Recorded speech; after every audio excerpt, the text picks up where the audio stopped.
திருவண்ணாமலையில் தமிழக வெற்றிக் கழக நிர்வாகி பாரதிதாசன் பணமாலை அணிவித்த விவகாரம் தொடர்பாக பதிலளித்த அமைச்சர் ஏவா வேலு, அவர் தனது வாக்காளர் என்றும் அவரது சகோதரர்கள் திமுகவில் இருப்பதாகவும் தனக்கு நெருக்கமான குடும்பம் என்றும் தெரிவித்தார்.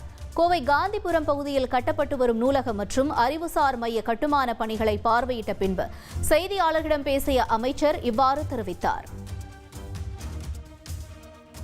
அது அவர் என்ன பண்ணாருன்னு எனக்கு தெரியாது.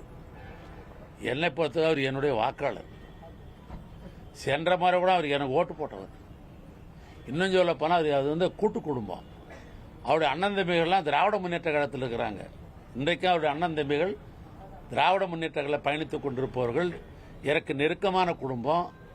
அந்த குடும்பத்தை பொறுத்தளவுக்கு அவரும் எனக்கிட்ட நெருக்கமானவர். சென்ற மாதிரி எனக்கு ஓட்டு போட்டவர் தான். அவங்க வீடு கட்டினாங்க. எல்லாரும் என்கிட்ட பத்திரிக்கை வச்சு, ஐயா நீங்கள் வந்து தான் ஆகணும் அப்படின்னு சொன்னாங்க. நான் பொதுவாக கட்சி பார்ப்பதல்ல. திருவண்ணாமலை பொறுத்தளவுக்கு யார் எனக்கு அழைப்பது கொடுத்தாலும் சரி, நான் அந்த சட்டமன்றத்தினுடைய உறுப்பினர். எனக்கு வாக்களித்தவர்கள் யார் வாக்களித்தாங்க, யார் வாக்களிக்கணும் பொட்டியை பார்த்து சொல்ல முடியுமா? யாரும் அடிச்சிருப்பாங்க. என்னை மதித்து அழைப்பது கொடுத்த காரணத்தினால் நான் போய் அந்த திறப்புழா கலந்து கொண்டு வாழ்த்தி விட்டு வந்தேன். அவ்வளோதான் என் சப்ஜெக்ட். அவர் என்ன பண்ணார், என்ன கேட்டால் எனக்கு என்ன தெரியும்.